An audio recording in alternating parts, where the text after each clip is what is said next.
LCP Assemblée nationale et MAF Assurance présentent, avec le soutien de l'ADEME, Transportez-moi.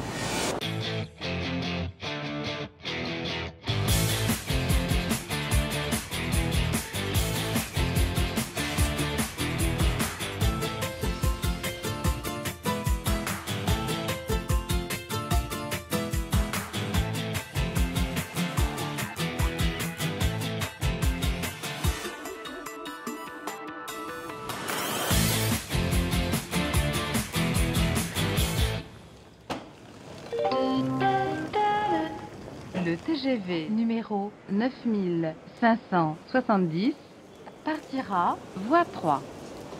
Bonjour et bienvenue dans Transportez-moi. À l'occasion des 75 ans de la SNCF, notre équipe s'est interrogée sur l'avenir du transport ferroviaire pour les personnes et pour les marchandises. Population urbaine en accroissement constant, demande en mobilité toujours plus importante, préoccupations environnementales toujours plus urgentes. Dans ce contexte, quel sera le nouveau visage de la SNCF et quelle stratégie l'entreprise va-t-elle adopter pour relever les défis du futur? Bien, pour répondre à ces questions, suivez-nous.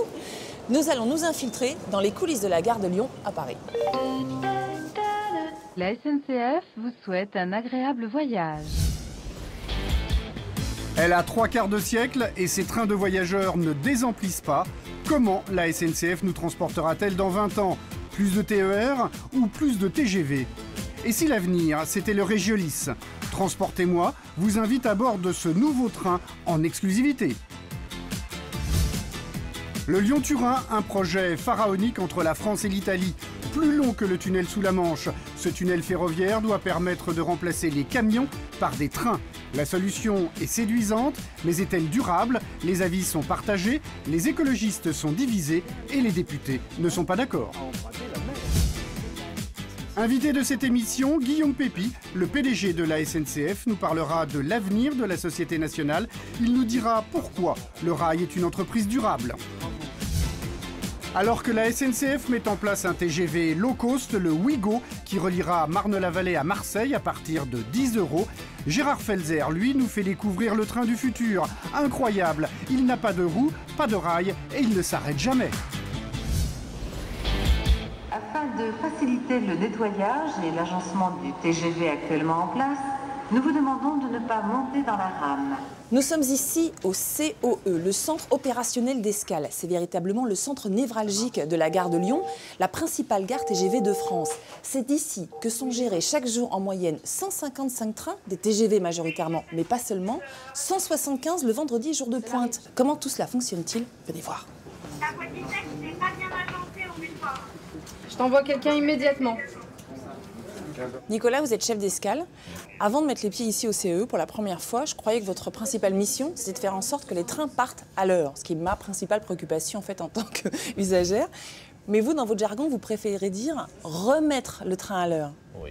Ah, ça dépend. Le matin, on les met à l'heure et après, le reste de la journée, on les remet à l'heure. Vous les remettez voilà, à l'heure. Alors, on va partir de ce schéma. Vous Oui. allez nous expliquer ça. Là, on voit en fait toute la circulation des trains sur l'axe sud-est de la France. Nous, on est en haut, en gare de Lyon. Vous avez en vert tous les trains qui sont dits à l'heure, donc avec un retard de moins de 10 minutes. En jaune, c'est les trains qui ont entre 10 et 20 minutes. Et en rouge, ceux qui ont au-delà de 20 minutes au départ. D'accord. Et c'est là où on joue. Tout le jeu est là, d'essayer de faire en sorte que même s'il y a un retard, eh ben, les départs ne soient pas impactés par ces retards à l'arrivée. Alors, c'est là que vous allez devoir faire toute une série d'arbitrages. Là où on peut jouer, c'est par exemple sur la qualité du nettoyage ou sur des prestations particulières. Par exemple, est-ce qu'on va garder un filtrage de billets qui prend un peu plus de temps ou est-ce qu'on va plus préférer faire plutôt un train à l'heure? Donc les arbitrages, ils sont là. C'est sans arrêt des choix à faire entre la qualité des prestations et le départ à l'heure. Alors, ils sont là-dessus et ils sont aussi, quand on ne peut plus jouer, sur le niveau d'information qu'on va donner de manière à ce que la personne, les personnes qui prennent le train sachent tout de suite quel va être le retard au départ. Moi, je suis très préoccupée des trains qui arrivent à l'heure, comme la plupart des usagers. Oui. Mais en réalité, vous, votre priorité number one, la plus importante, c'est la sécurité. C'est le fondamental numéro Il un. faut que tout se passe en sécurité. Donc s'il n'y a pas le niveau de sécurité, de toute façon, il n'y aura rien derrière. Il ne se passe rien. Voilà, c'est ça. D'accord. Et enfin, la dernière chose, donc, Pour travailler ici, vous avez toutes les informations remontantes, donc Les l'informatique, trains. les caméras, les trains, vous avez même les fenêtres ouvertes sur les voies. Donc, tout remonte ici Oui. et vous redescendez l'information vers les... Vers les agents, d'un Dizaines côté, d'agents. voilà, et aussi directement, des fois, vers la clientèle, par le niveau sonore, hein, puisqu'on peut faire des annonces, et par l'affichage, parce qu'il ne faut jamais oublier qu'il n'y a pas que les gens qui voyagent, il y a aussi les gens qui attendent, ceux qui voyagent, et qui sont souvent autant, voire plus stressés que ceux qui voyagent, qui eux savent ce qui se passe. C'est stressant pour vous? Oui, c'est un métier à stress, dans le sens où on est toujours en alerte. Vous devez choisir et décider toute la journée. C'est ça. Vous voulez que je vous amène un petit café, un petit verre d'eau? Bah non, justement, ça va me calmer sinon. Ah bon, d'accord. Bon alors, on reste Merci. tendu alors, bien tendu. Hein. Surtout. Lyon-Turin, c'est une ligne qui n'existe pas encore, mais qui suscite déjà la polémique. Il faut dire que le projet est colossal. Il s'agit de creuser un tunnel de 57 km de long à travers les Alpes pour le transport de marchandises. Chouette, disent certains écolos, moins de marchandises sur des camions, c'est moins de pollution. Catastrophe, disent les autres. Pourquoi? Voici un dossier complet.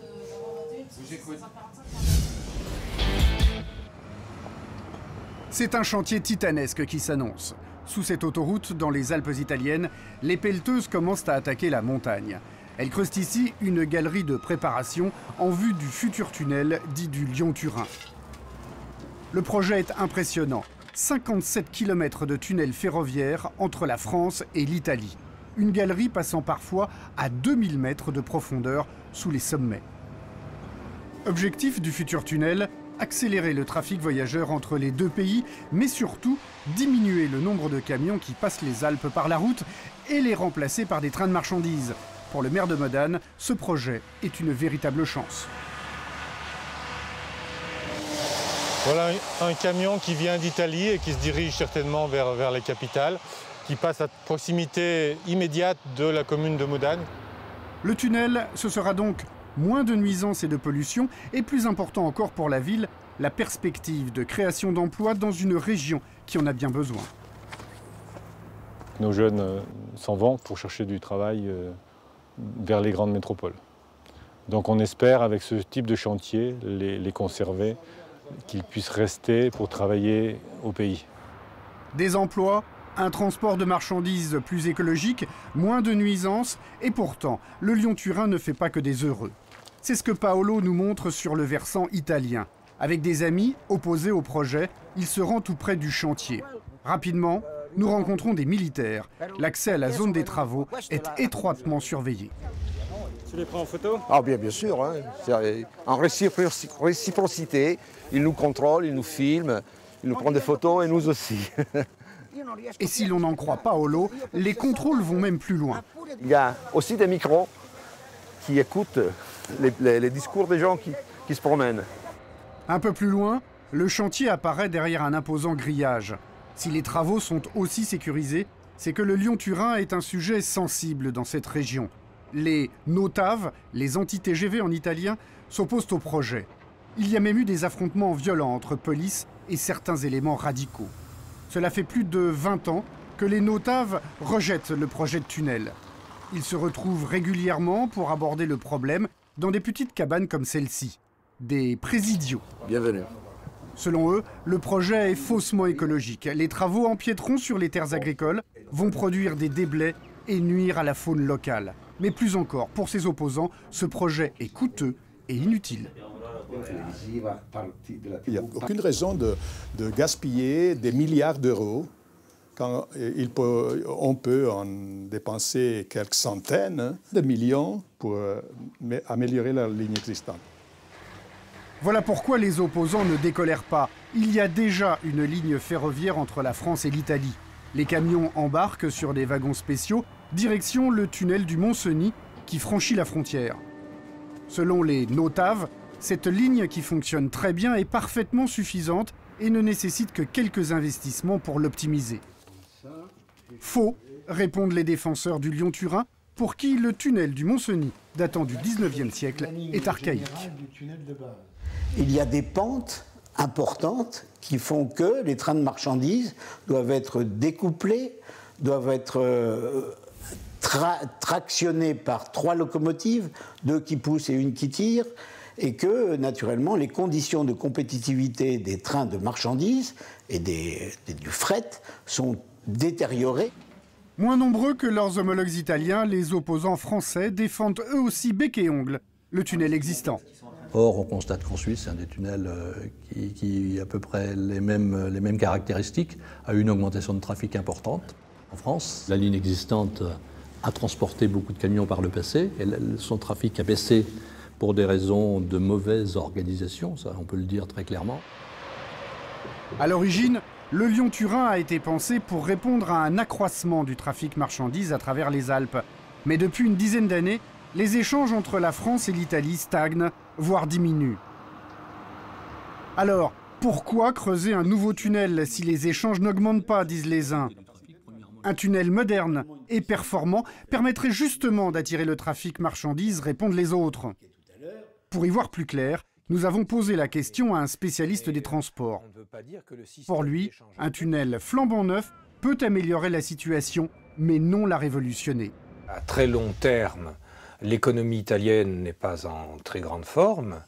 La population italienne vieillit beaucoup plus vite que la population française. Le taux de natalité y est fortement inférieur. Donc, si on voit les choses à 20 ou 30 ans, l'Italie n'est pas un partenaire économique majeur. Les Alpes auront-elles un nouveau tunnel pour les trains de marchandises?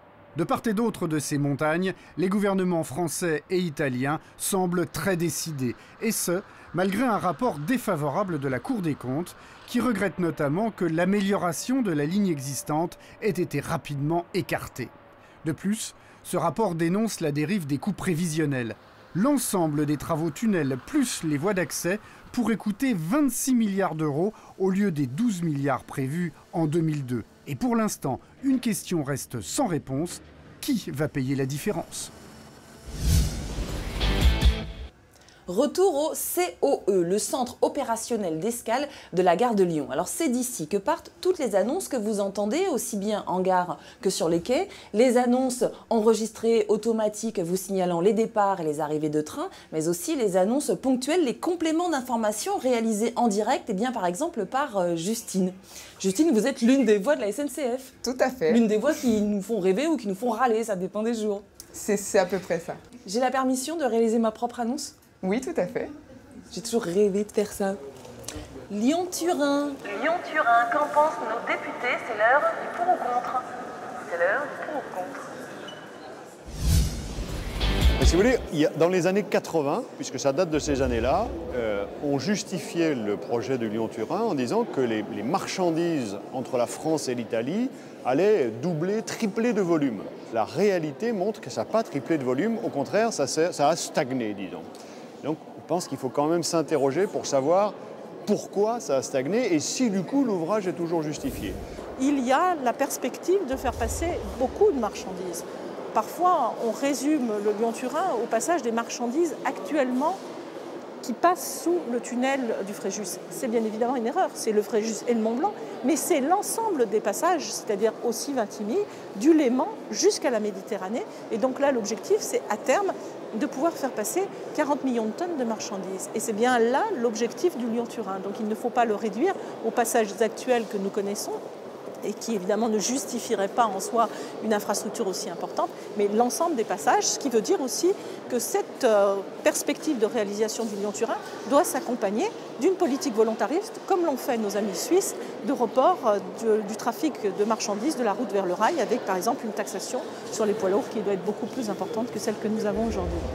Et par ailleurs, pour diminuer le trafic des poids lourds, il y a aussi une règle qu'il faudrait qu'on finisse par adopter, c'est d'interdire le retour à vide des camions qui aujourd'hui traversent les Alpes dans un sens à plein, enfin en charge, et reviennent le plus souvent à vide. Ce qui fait qu'on a un nombre de camions qu'on pourrait diminuer simplement en réglementant un peu mieux les choses, plutôt qu'en allant dépenser 25 ou 30 milliards d'euros d'argent public.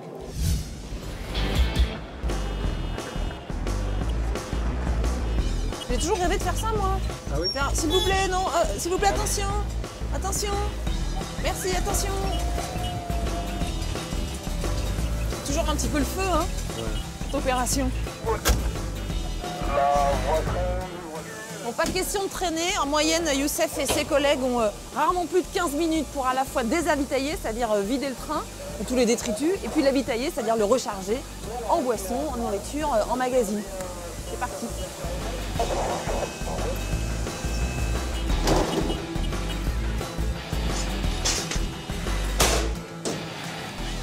Et prochainement, à côté des TGV et des TER, viendront s'aligner les Régiolis, de nouveaux trains à découvrir en exclusivité dans Transportez-moi. Gare de Strasbourg, il est 6h15. Et comme tous les jours de la semaine, c'est l'heure de pointe. Les TER sont pris d'assaut. En Alsace, quotidiennement, plus de 75 000 voyageurs empruntent les trains régionaux. Je prends le TER et pas la voiture pour une question très simple, c'est un gain de temps, un gain d'argent. Aux heures de pointe, par rapport à la voiture, qui, avec les bouchons à Strasbourg, à la sortie des villes, c'est quand même beaucoup plus avantageux de prendre le train. Économique, rapide, le TER est en quelque sorte victime de son succès. Aujourd'hui, le réseau alsacien est le plus dense et le mieux desservi de France. En 15 ans, la région a plus que doublé son parc et pourtant, ce n'est pas suffisant. Dans les heures de pointe, effectivement, l'ensemble du matériel est utilisé à son maximum. Et depuis 4 ans, on a globalement une moyenne de 10% chaque année de la venue de ces voyageurs nouveaux. Une tendance qui se confirme puisque l'on prévoit un quadruplement du trafic hexagonal d'ici à 15 ans. Au siège de la SNCF à Paris, on prépare déjà la France de 2030 et ici, l'avenir du transport ferroviaire prend la forme d'un nouveau TER. Vous avez là une maquette d'un concept train qu'on a appelé Movie TER, qui est en fait un prototype qu'on a testé en Bretagne. Et dans les trains qui vont être livrés en 2013, donc les Régiolis, les Régio 2N, nous avons incorporé avec les constructeurs un certain nombre de ces concepts, et notamment tout ce qui est économie d'énergie. Ces trains sont éco-durables. Le nouveau TER, le voici. Il s'appelle Régiolis. Sa mise en service est prévue pour le mois de septembre. Nous sommes à l'usine Alstom de Reichshofen et nous avons pénétré les secrets de fabrication de ce train nouvelle génération dont la principale qualité est d'être moins gourmand en énergie. Pour minimiser la consommation d'énergie, le levier principal, c'est de diminuer la masse du train. Donc Régiolis se distingue des autres trains en ce sens où il utilise différents matériaux pour constituer sa caisse. Et en particulier, vous voyez ici, je suis sur le platelage, c'est-à-dire le plancher qui est en aluminium, qui est un matériau qui est léger. La caisse du Régiolis combine également carbone et acier inoxydable, un alliage recyclable qui permet de réduire le poids d'une rame de près de 25%. Autre innovation, l'utilisation de peinture à l'eau sans solvant, un procédé qui élimine quasiment toutes les émissions nocives. Sur le toit du Régiolis, tous les organes mécaniques sont rassemblés. Objectif, libérer un maximum d'espace pour les voyageurs. À l'intérieur, le train dispose d'un plancher bas intégral qui facilite les déplacements. Dans sa version longue, il offrira jusqu'à 1000 places assises, soit 20% de capacité supplémentaire. Côté motorisation, le Régiolis existe en version électrique et hybride diesel. S'inspirant des trains à grande vitesse, son moteur à aimant permanent récupère l'énergie cinétique au freinage. Dernière étape avant la mise en service, les tests d'homologation. Bonjour Michel. Bienvenue. Merci. Bonjour. Mathieu. Au-delà de ses performances techniques, le Régiolis propose un espace de vie plus convivial. L'espace qu'il y a en place assise, on est sur des espacements d'un siège à l'autre assez importants. Des sièges équipés de prises pour brancher un ordinateur, des liseuses individuelles, de vastes porte-bagages ou encore un emplacement dédié au vélo. Le voyage maintenant, il se comprend d'origine à destination. D'accord ? Et donc, si le voyage fait apparaître à un moment donné un segment qui se fait en vélo, il faut que le train puisse permettre ça. Autre nouveauté, l'installation d'un compteur électrique. Sur le Régiolis, on va même pouvoir calculer la consommation énergétique du train. C'est la première fois que l'on monte un compteur de ce type. Les données vont directement chez RFF, qui est le réseau ferré français. Donc elle sait exactement ce qui a été consommé sur la mission réalisée par la SNCF et lui facture en conséquence le coût de cette mission. Ainsi, grâce au Régiolis, la SNCF compte réaliser d'importantes économies sur sa facture énergétique. Des économies qui permettront de financer une partie de la modernisation du réseau destiné à accueillir le Régiolis. Pour l'heure, ces premiers trains de nouvelle génération sont attendus dans les régions au deuxième semestre 2013.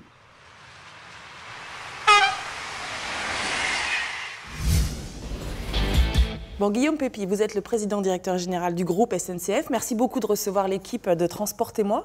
Il y a deux choses importantes en ce début d'année. Vous fêtez le 2 milliardième voyageur du TGV et les tarifs ont augmenté de 2,3% en moyenne, c'est-à-dire légèrement plus que l'inflation, pour, avez-vous déjà expliqué dans la presse, financer des investissements. Donc parmi ces investissements, quelles sont les priorités à venir de la SNCF ? La priorité, c'est d'abord de répondre aux attentes des gens qui nous regardent et de tous les Français, c'est-à-dire au fond les trains de la vie quotidienne. Le train est de retour aujourd'hui parce que le train, c'est une vraie alternative à la voiture, aux encombrements, à la pollution, aux gaz à effet de serre. Mais pour ça, il faut que le train soit capable de répondre à la demande. Rien qu'en région parisienne, il y a 3 millions de voyageurs tous les jours sur les RER et les RER sont saturés. Donc la priorité absolue, c'est d'augmenter notre capacité à faire face aux besoins de transport de la vie quotidienne. Donc il faut élargir les voies, il faut refaire les voies pour qu'il y ait moins de panne, il faut agrandir les gares, il faut acheter des nouveaux trains, il faut faire des nouveaux systèmes de signalisation pour faire circuler plus de trains au même moment sur les voies. Et plus rapidement, de façon plus fluide, pour qu'il y ait plus de circulation, voilà, en fait, de proximité. Oui, en fait, on se dit qu'en peu d'années, les trafics de proximité, ils vont quasiment doubler. Ah oui. Ce qui est énorme. Mais il faut dire qu'avant, le train, c'était la solution de ceux qui n'avaient pas de voiture. Aujourd'hui, le train, c'est l'alternative un peu intelligente de tous ceux qui veulent préserver la planète, qui veulent payer moins cher, parce que c'est beaucoup moins cher que l'essence, et puis qui veulent faire quelque chose pour que la société change, que les déplacements soient plus simples, et qu'au fond, les transports soient plus respectueux de l'environnement. Donc c'est vrai que là, les chantiers prioritaires, ou la stratégie de la SNCF, c'est proximité et développement durable ? Oui, et par exemple en région parisienne, les travaux pour moderniser les voies ont déjà doublé depuis 2007. Et ils vont encore doubler, donc ça fera x4 d'ici 2017. Et puis on a pris un engagement qui est d'avoir des trains neufs ou des trains rénovés, seulement des trains neufs ou des rénovés, donc plus de vieux trains en Ile-de-France avant la fin de 2015. Et on tiendra cet engagement. Est-ce que c'est aussi une façon d'affronter la concurrence, l'ouverture du rail ? Quels sont les points forts et les points faibles de la SNCF dans un monde qui serait plus concurrentiel ? On a deux points forts. Le premier, c'est notre excellence technique. La deuxième chose, c'est l'inventivité commerciale. La SNCF a beaucoup changé ces dernières années. Elle a inventé de nouveaux produits, IDTGV, elle a inventé des nouveaux systèmes tarifaires, elle a fait voyage SNCF.com sur le net. Bref, créativité. Notre point faible, c'est comme toutes les très grosses entreprises, on est un peu lourd, on est un peu lent, on est un peu bureaucratique, on est un peu rigide, et là-dessus, on a un chantier pour se transformer. Encore une chose, le développement des bus, des ID-bus, il y a une ligne Paris-Lille. Comment est-ce qu'ils s'inscrivent, ces bus, dans le projet SNCF, dans le projet de proximité, dans le projet de développement durable ? Déjà, la SNCF, son rôle, c'est d'être une alternative à la voiture. Pour ça, il faut convaincre les automobilistes de prendre plutôt les transports collectifs. Dans 95% des cas, c'est le train qui est la bonne réponse. Et puis dans certains cas, il n'y a pas de train super pratique. Par exemple, si vous faites Lyon-Turin ou Lyon-Bruxelles, il n'y a pas toujours des trains pratiques. Donc pour compléter l'offre des trains, on a mis en place quelques bus, mais c'est des bus écolos, c'est des bus très sûrs, et puis c'est des bus qui donnent des tarifs de groupe à la dernière minute, donc des solutions pour ceux qui seraient quand même tentés, par exemple, de faire de l'autopartage, c'est-à-dire d'être 3 ou 4 dans la voiture sur l'autoroute. Et donc comme ça, on enlève des voitures pour mettre les gens dans le transport collectif. Donc ça va exister en Europe, mais ça sera tout à fait complémentaire et non pas concurrent du train. D'accord. Le fret, le ferroutage, est-ce que c'est aussi un axe important ? Pour transporter les marchandises sur le rail et non pas sur la route, il y a 3 solutions qui sont neuves. D'abord, c'est des trains lourds et longs, c'est-à-dire du transport ferroviaire, mais sur très longue distance. Plus de 1000 km, 1500 km. Par exemple, des voitures qu'on transporte d'Europe de l'Ouest vers l'Europe de l'Est au lieu d'avoir une noria de camions. La deuxième solution qui marche, c'est l'autoroute ferroviaire. C'est ce qui se passe sous le tunnel sous la Manche et on est en train d'en créer plusieurs. Il y en a une sous les Alpes. Il y en a une qui va de Perpignan à Luxembourg. Il y en aura bientôt une qui ira le long de la façade atlantique. Bref, les autoroutes ferroviaires, c'est une façon de dire aux camions, vous arrêtez votre transport sur l'autoroute, vous passez sur les rails et vous faites 1000 km, tout le monde sera plus content. Et puis la troisième solution, c'est ce qui s'appelle le combiné, c'est-à-dire qu'en gros, vous allez dans les ports, là où arrivent les grands navires avec les conteneurs, vous mettez la voie ferrée le long du navire et vous transférez directement les marchandises du navire au rail. Et puis les derniers kilomètres, quand ça arrive, peut-être que vous prenez un petit camion. Bah, merci beaucoup, merci. Guillaume Pépi. Bientôt. Et puis, suite du voyage, moi, je me pose un peu. On s'endort. Presque, ah ouais. Ah, c'est mieux. Hein. C'est pas mal, non? Voilà une occasion parfaite pour rêver au train du futur. Comment allons-nous voyager dans 10, 15, 20 ans? Gérard Felzer, s'il te plaît, décide-moi un train. Transporter 1000 personnes à plus de 320 km/h tout le long de l'année nécessite énormément de technologie. Plus le train va vite, plus l'aérodynamique est sophistiquée. Non seulement pour l'avant du train, mais également sur les côtés. Le train du futur sera parfaitement lisse. Bienvenue dans la cabine du TGV qui ressemble un petit peu à un cockpit d'avion. D'ailleurs, les technologies embarquées sont souvent les mêmes. Si on se projette à l'échelle des 20 ou 30 ans, on imagine des trains en totale innovation de rupture.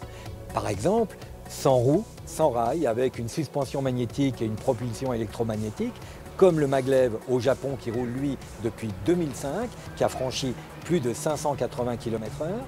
On peut imaginer également des wagons accrochés sur le toit du TGV qui est largué au passage d'une gare sans s'arrêter et en accrocher un autre au passage. On peut imaginer 2 trains roulant à la même vitesse pour pouvoir changer de train sans s'arrêter également.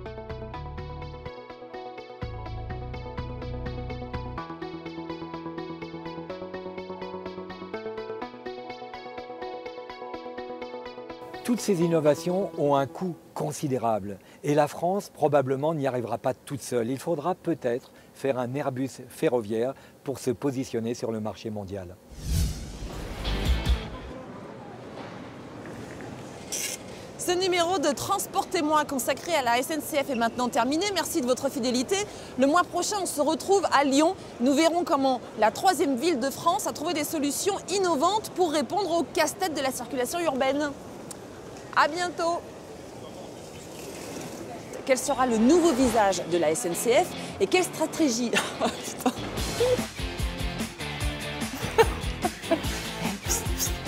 On nous regarde. Moi, je ronfle la nuit. Hein. Là, on est dans la séquence Les Enfoirés. Hein. On fait... faites attention, ils ont tendance à garder du making-of. Hein. Oui, ils sont un peu coquins, là. Oui. Ce numéro de Transportez-moi consacré à la SNCF... J'arrive pas depuis le début. LCP Assemblée nationale et MAF Assurance vous ont présenté, avec le soutien de l'ADEME, Transportez-moi.